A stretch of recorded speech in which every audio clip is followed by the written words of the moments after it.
digital director for the Oprah magazine, overseeing the brand's website and its editorial strategy, as well as all social media and video production. She is also newly the author of What Would Frida Do?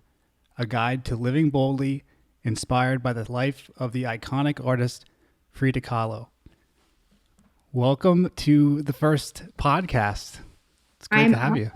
I am so honored to be the very first guest. What a great honor and distinction for me. Thanks for having me.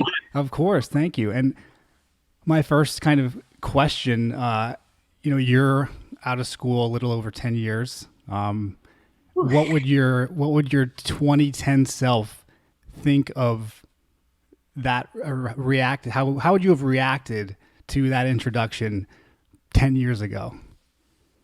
Let's see. So I graduated in 2009. I mean, honestly, even just the title of digital director, I don't think was something that even existed yet. When I first graduated from Penn State, I was a print journalism major. I was always, even though digital was obviously starting to become more of a thing and more outlets were like really leaning into their digital presence. Just that alone piece of it, I think that I would have been like, wait, what? So I think my 2009, 2010 self would definitely be very surprised that I, am at this level, that I had also published a book, all of those things. I think that she would be probably very wowed at what all that can happen in a little over a decade. Yeah, it's really impressive, and to kind of combine your career in like the digital space and the media space and the production space, and pairing that with becoming an author must be pretty surreal. Very surreal, especially surreal given that we're in a pandemic. So sometimes I feel like because I've been doing everything virtually and a lot of like virtual promo and a lot of Zoom, sometimes it's hard to remember that I actually released the book, because it's like everything is just through the screen, and then I just like go back to my couch, and it doesn't feel like the glamorous life I had envisioned for a brand new author. But no, it is very all surreal, and writing a book is something I've wanted to do since I was a kid. I was a huge bookworm. And so that, paired with the fact that I also managed to build a career for myself in journalism, is just like doubly surreal. Yeah. Well, let's dive into that. So let's back up to kind of like the years leading up to Penn State. Did you aspire to go there during high school, or when you grew up? Did you know that you were going to go there, or that you wanted to go there? Penn State, definitely. I mean, I think by my senior year, so my like Penn State story is that I did know I wanted to study journalism. I knew I wanted to be in communications because writing and reading has always been a big part of my life. And I think it was my dad who was like, have you thought about journalism? And so that kind of sparked my interest in journalism, and just looking at schools with like really strong communications programs that were far enough away from home, but also like not crazy far. So Penn State was always like one of the ones at the top of the list. But I went and visited. I visited the campus. The funny story is, I visited the campus the first time, and it was like a really bad weather day. It was like super rainy and just like not great weather. And I think I did one of those tours on like a little shuttle bus, and I remember it being like, yeah, this is not like, I don't think this is for me. It's too cold. It's too rainy. Not into it. And then, so I was on the kind of visiting schools track, and then actually a friend of my dad's introduced us to, I call him my Uncle Ben. There's this, if you are a Penn State alumni, you probably have heard the name Ben Bronstein. He's like a super alum, lives, breathes Penn State. And he actually convinced us to come back and visit. And he was like, I'll show you around. Like, trust me, like you. So I went back. He gave us like the grand Penn State experience. We went to the waffle shop. He showed us around. It happened to be a much more beautiful day. He introduced me to a few folks in the College of Communications, and that was the trip where I would like really fell in love with just like the campus and people, and I learned more about the College of Communications. And yeah, that was like kind of how, people were like throwing frisbees on the lawn, and it was just like a whole different vibe than the first time I went. So that was what really sold me, and it ended up coming down to Penn State or University of Maryland for me. But I'm from Maryland. A lot of my peers in my school went to Maryland, and for me, I just felt like I wanted to get like a change of scenery, and I really just like loved the campus and all that the College of Communications had to offer. So that's how I ended up there. Nice. Well, thanks for sharing that. I think we can all agree that the weather at Penn State and State College can have its ups and downs, especially 100 season to season. Yeah, but you get one of those like beautiful weather days, and it's just like I feel like Penn State for me, the day that I saw it when it was like beautiful, like crisp fall day, it just was like that quintessential like college experience of like what I had dreamed about as a kid of like what college would be like, and also just meeting different alum and meeting actual people who were talking to me about like the alumni network and how much that comes in handy, and that's like such a unique thing that not most schools can offer. All of those things, I remember just feeling like, okay, this feels like it could be a really special experience, and it totally was for me. Yeah. So besides the fun leading up to that, when you first went to school, in tandem with your classes, did you have any kind of thought about, oh, I want to work for, the newspaper, or I want to be a part of this? Like, how did you kind of make your way outside of the academics and get involved in different things like that?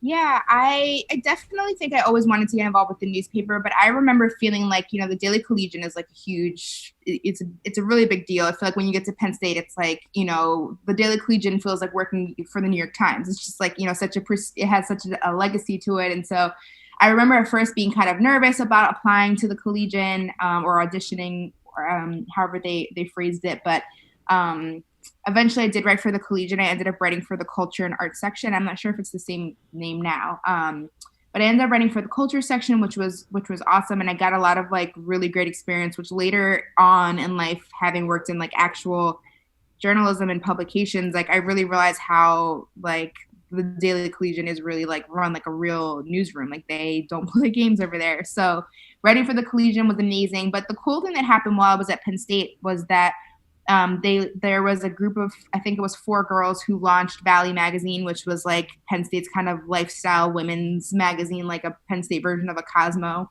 And I always really loved magazines. I wanted to break into the magazine world, but for me, it was unrealistic to be able to go to New York and intern during the summer at like, a magazine and get that experience and pay for the extra credits and all of those things. So when I heard that there was this new lifestyle magazine, I was like, okay, I have to get involved with this. And so I ended up joining the Valley magazine staff as managing editor, and eventually became editor in chief. And that was really cool because it was, I feel like it was a way of like me really starting to realize my dream of like getting into the magazine world, even though, it was a college magazine, but still, again, it was like, I think at Penn State for these big publications like that, like they go out to so many people because of the reach of the students there, that they're run very like professionally. And I remember learning so much about what it means to like put together a lineup and assign stories and like very basic things that you might not even learn until you're on the job a few years in the real world. So Valley was also another great way that I got a lot of editorial experience. Yeah, I was a part of the Collegian as well on the kind of business side. I worked in the creative and the AE world selling ads. But I totally agree that that hands-on experience is something that you take away, and then you apply that to your first job, because you can, the hands-on experience that you get from it is a business. Like they run everything like a business, and there's definitely the trifecta of the academics, the volunteer work with other clubs and organizations, and then something like the Collegian or Valley Magazine. Like those experiences, I think, are super important and help kind of framework what you're going to step into when you graduate. Yeah, 100%. And I look back on that time, and sometimes I look back now and I'm like, I can't believe we chose this cover line or this image or whatever. But it's like, considering that we were all, in our early, like 19, 20, early 20s, really putting together like a magazine for people to read, or a newspaper that was like covering like real journalism. It wasn't just like, just kind of like a fluffy, this like fluffy publication. That was like, no, the Collegian, I think, has such a history, and it's, it makes sense why it's hard to get on staff there, because it's not just like a club, it's like a real, legitimate newspaper. Yeah, I forgot about the auditions. That was a very stressful time diving into it, but it's good because it gives you that experience that you need to go to New York and then interview there. I mean, New York is the place for media and entertainment and publications for sure. So it's great, and I would definitely encourage everybody to participate in whatever you can while you're at Penn State for sure. Um, Agree. so I mean, on the flip side, the academics. Is there anything that stood out to you? Any kind of memorable moments? I think you go to classes there, and I was a Belisario graduate as well, so like I'm familiar with that area of the campus and kind of that life. What did you take away from kind of learning in that space, and is there anything that you still apply today?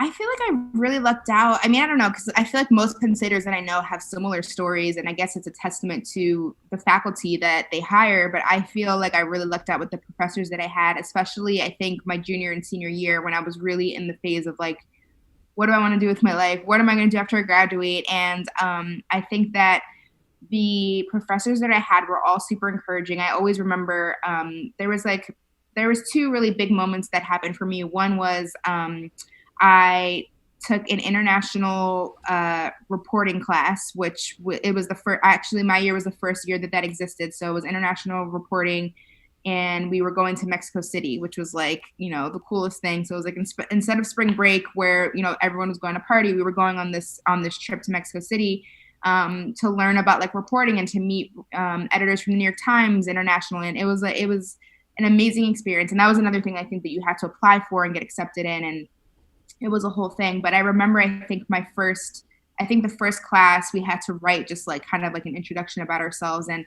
I remember my professor, Tony Barbieri, I remember him saying like, you're a really good writer. Like, I remember just like that affirmation of like, you're a good writer. It means a lot, because I think that we all think like, oh, this is what I want to do for the rest of my life. But I think that was the first time I remember a professor like really, just aside from grading and aside from just kind of just like making sure that you're learning what you're supposed to learn, giving me that affirmation of like, you're on the right track. So that I remember was kind of a big aha moment. And just that class of like the experience of all of us going to Mexico City, and we got to go to the New York Times Mexico City bureau, and I wrote a cool story about there was this event that was in town about like for the 50th anniversary of Barbie the doll, and how she had like influenced fashion in Latin America. It was like just like the coolest experience ever. So I think that was a big moment. And then also Dean Harden, who used to be actually a professor of copy editing class.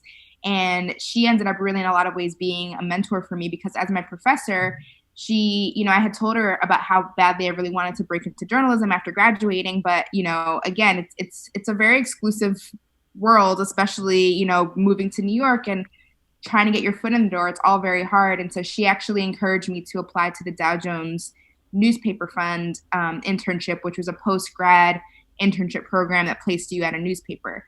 And she really like helped me with that process and was very hands-on with me. And because I think my advice from this is that, I took the time to go to her as someone who I had seen had worked at places I admired and had experience. And I just took time outside of class to just say, hey, I could really use your advice and your guidance, like any recommendations that you have. And she really like took the time, because I think I showed the interest to really work with me on my application. And that was how I first got my foot in the door after graduating. I ended up interning at the New York Daily News as part of this Dow Jones Newspaper Fund program. So all of that is to say, I think that like building relationships with your professors is so important, and going that extra mile, because I think that at Penn State, anyone is willing to help anyone. That's like so much a part of the ethos of Penn State as a university.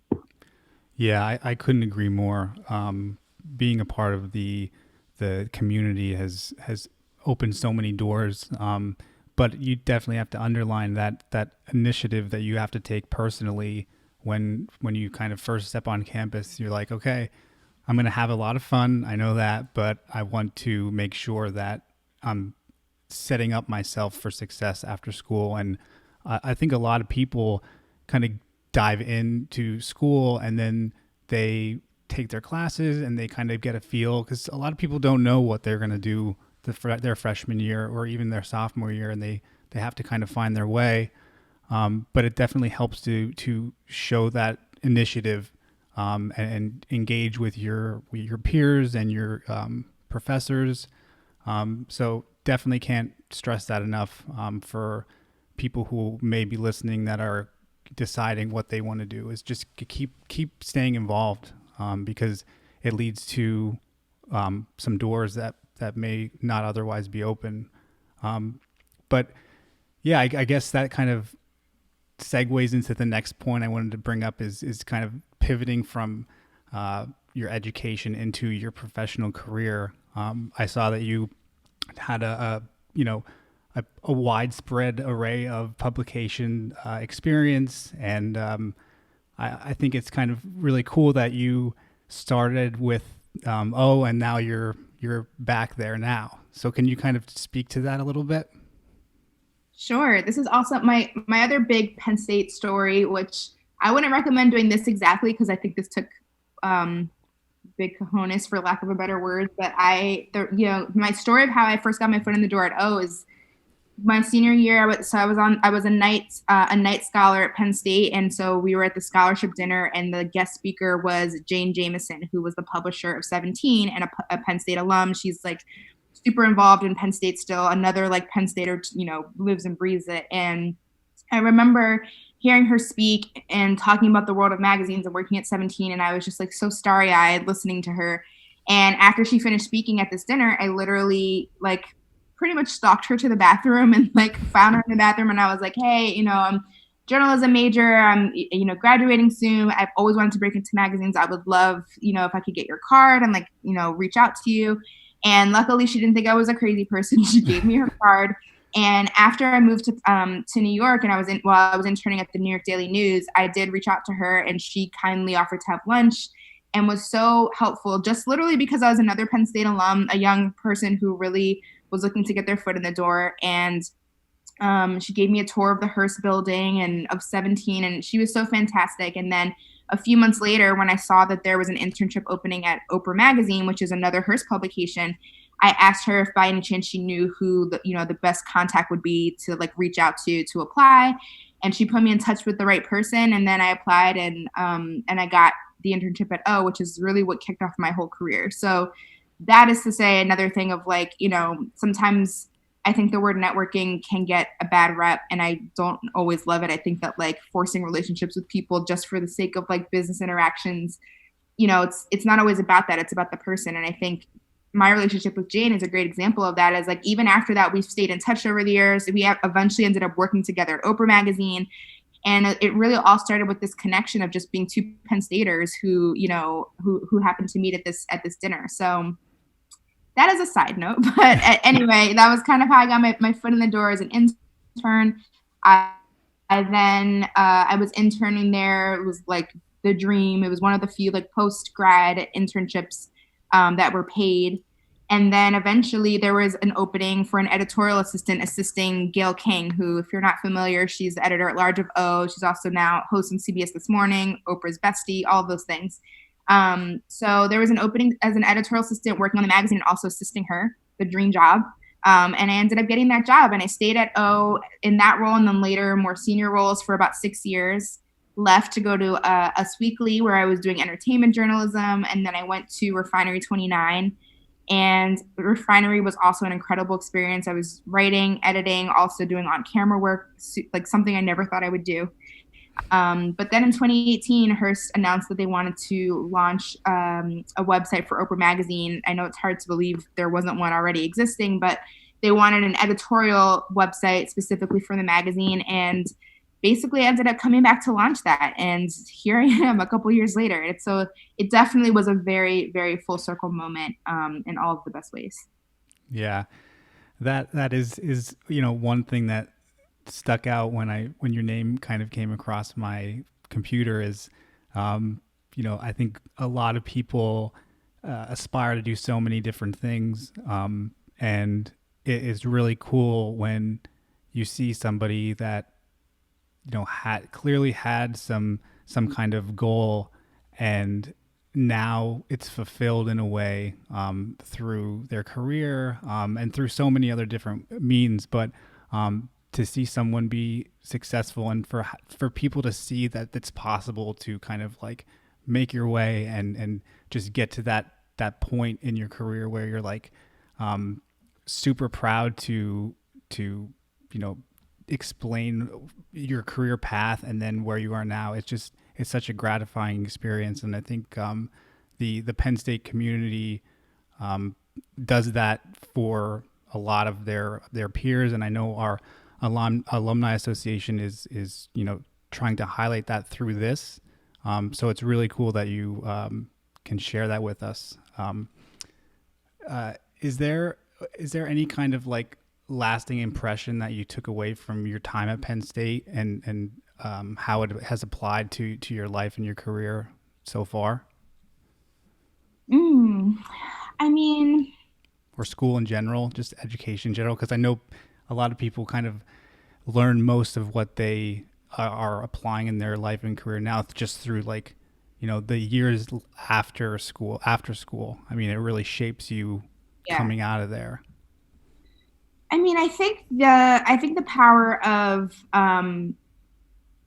for lack of a better word, again, networking. I mean, I think that like so many of my connections and like my path through life, I mean, aside, I mentioned Jane, another person like, so actually Valley, the editor in chief, when I came in at Valley was a girl named Devin Tom, who we ended up becoming close friends. And we now have like risen through the ranks of journalism in New York together. We met at Penn State working on Valley Magazine. She's now the digital director for Prevention Magazine. She's worked at Glamour. She's worked at 17, and like we like have literally just like she's like one of my best friends, and we talk all the time about working in this crazy world of journalism that's always evolving from like print to digital to all of the things. And it's another connection that I made from Penn State. All of my closest friends are either my sorority sisters from Penn State because I was a member of I'm a member of Alpha Kappa Alpha. So I think that like just valuing the relationships that I made while I was there, my best friends, my sorority sisters, the people that I even, work with, anytime I try to pay it forward the same way that Jane took a chance on me and had lunch with this crazy girl that like asked her for her business card in the bathroom. Now, whenever I do get someone from Penn State who reaches out to me or who applies for a job at O, just literally just because of that Penn State connection, it's like I think that there's something about the university and just knowing what kind of people go to the school that makes you just want to always, offer a helping hand or help in any way that you can. So I think for me, the biggest thing I've taken is like really leaning in on that network and the connections that you make with other Penn Staters, but also paying that forward in any way that you can too. Yeah, I think paying it forward is something that you always in the back of your mind. At least for me, you want to do that. You want to help people who remind you of yourself when you were in that position. And I think it's such a gratifying way to you know it's self-fulfillment because you're helping someone who may end up helping someone when they're your age. And I would totally agree, like being able to help the community, especially Penn Staters, it's kind of like in their DNA in a way. um, and that leads me into my next question. Penn State has the "We Are." What's your personal mantra, or kind of thinking around just life and your career? And is there any kind of like personal mantra that you have?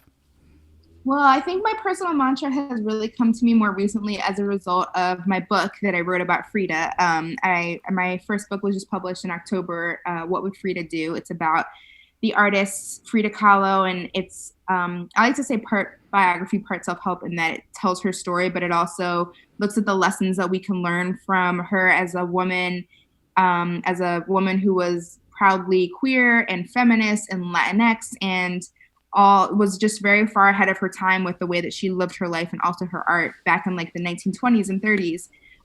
The book looks at all of those things, and for me, the greatest lesson of the many lessons that I wrote about and that I learned with writing that book was, so Frida, was someone who at age 18 had a horrible accident that left her disabled for the rest of her life. She wasn't able to have children. She also had a very toxic marriage with her husband, Diego Rivera. She had many, many life obstacles. And yet the final painting that she painted before she died, at just 47 years old, she wrote the message Viva la Vida, which means like long live life or live your life. And that to me is always just so stunning when I think about it, because it's like, here was someone who like went through so many life obstacles, spent much of her life in bed, like knew pain very well, both mental and physical. And yet her mantra and her last message that she wanted to leave before she died was like, live your life. You only get one of them. And so I think that for me, that's something that has really stuck with me when it comes to my career, when it comes to like surviving this pandemic. It's like, you know, even as bad as things can get, or if I have a, you know, a bad day at work, or it's a decision that I'm like really struggling with, or, you know, I'm like, oh my God, another day, like working remotely, just feeling really down. You know, it's like, I try to think of Frida and this idea of like living life to the fullest, no matter what. And so I think that that probably for me is like the mantra that I have adopted since writing the book, that really like, not even to be cliched because I wrote the book, it's literally just like stuck with me. So, so yeah, I think that that would be it. Yeah, no, I kind of knew that was going to be the answer, only because I'm halfway through the book. It's remarkable, her story, and I think anyone um, uh, who learns, especially through this book, gets a kind of like a 2020 lens put through it, which is really interesting because you touched on so many interesting points, and the perseverance and just everything that she went through and how you outline it in the book is remarkable. Personally, I didn't know her story until I read the book, so it definitely puts things in perspective, especially this year being so difficult for so many people. And not only that, but then just the lens that you put comparing it, like, it's so crazy that she grew up 1910 through 1950. Like, her personality shines through in a way that I just never would have imagined somebody acting or being like that, 100 years ago. Yeah, I think that you know, it's part of what I think I was really hoping, and I'm so glad to hear you say that, that hopefully that means it got the job done, because I think that one thing, especially now, you know, I think on social media, like, you know, I see Frida quotes, I see like her face all over like beach bags and posters and keychains and everything. And one thing that I, you know, really wanted to make sure with this book is that we, you know, as for many icons, I think in the social media eras, I hope that we don't forget the story behind the person. And it's like, yeah, she has these very inspirational quotes about, you know, not letting your sorrows drown you, or turning your pain into art, or, you know, how to persevere. But I think knowing the story and really like putting into context how far ahead of her time she was is really important. And hopefully, you know, with What Would Frida Do, I really wanted it to be, you know, there's been a lot of biographies of Frida. There was a big movie with Selma Hayek, and that was nominated for many Oscars. And so I knew that this is a story that's been told, and many people will feel like just another Frida thing. But what I did want to do with the book, to set it apart from those projects, is also just take a look at the lessons that we can learn. And me, as someone who's like a big Frida fan, like what I've personally learned from her that I think might inspire or motivate other women as well, Yeah. or men. Yeah. No, I took away, I'm halfway done, and I already took away a lot of, things personally and professionally that you can kind of imagine going through that she did, and putting yourself in her position. It's just, again, it's remarkable that her art and her legacy lives on in so many different segments, and I think this is just another way to celebrate her life and what she brought to all these different communities. Anything in particular about kind of living in New York right now? I know we're in a weird time, and hopefully people that are listening 3 years from now will be able to reflect on this. But anything personally, professionally, anything that you're keeping entertained while being in quarantine? Ooh, I mean, listen, it definitely is a different vibe in New York. It's sometimes I think about, you know, I love New York so much. I moved to New York right after I graduated. I've never left. You know, there are a lot of things about New York that I miss, but I also feel like it feels like there's like a resilience in the air. I feel like people are connecting in ways that maybe they didn't before. People, I think, were when the weather was nice outside more, just like trying to find other ways besides like, going to bars and restaurants to socialize. I saw like so many more picnics and that kind of thing. So I think for me, I definitely, when the weather was nicer, I was really trying to like get outside as much as possible. And now that it's not quite as nice, I think that, it's definitely tough. But the one thing that I also have been noticing is just how creative the restaurant industry is getting with these like, these like igloo bubbles and like mezcal cabins and like all these like unique ways to try to offer spaces for people to still socialize safely and get, have drinks or eat dinner together, but do it in a way that, makes sense. So it's tough. And I think that this is like a very unprecedented time for no matter what city you live in. And I do have my moments where I'm like, okay, I paid New York City rent and I'm paying New York City cost of living to like not have the same experience that you normally do in New York. But I know that just like I think everywhere in this country will bounce back, and so will New York. And, I'm not, sometimes I do think like maybe it would be nice. It might be nicer if I lived in LA right now where it was like warm, 24/7. But, I love New York and I'll be here for a while. So that's how I feel. Yeah, no, that's great. It's definitely had a tough, challenging year. But for those who are kind of looking for something to do and want to be inspired, take a read. What Would Frida Do? Arianna Davis, thank you so much for being a part of the podcast. Where can people find you online? Sure. So I'm most active on Instagram. I'm at Arianna Gab. That's Arianna with one R, two N's, Gab. I'm also on Twitter at Arianna G. Davis, and you can follow me either way, and I'll be sharing all things about What Would Frida Do and our latest for Oprah Magazine. And yeah, thank you so much, Erin, for having me. This was such a fun conversation.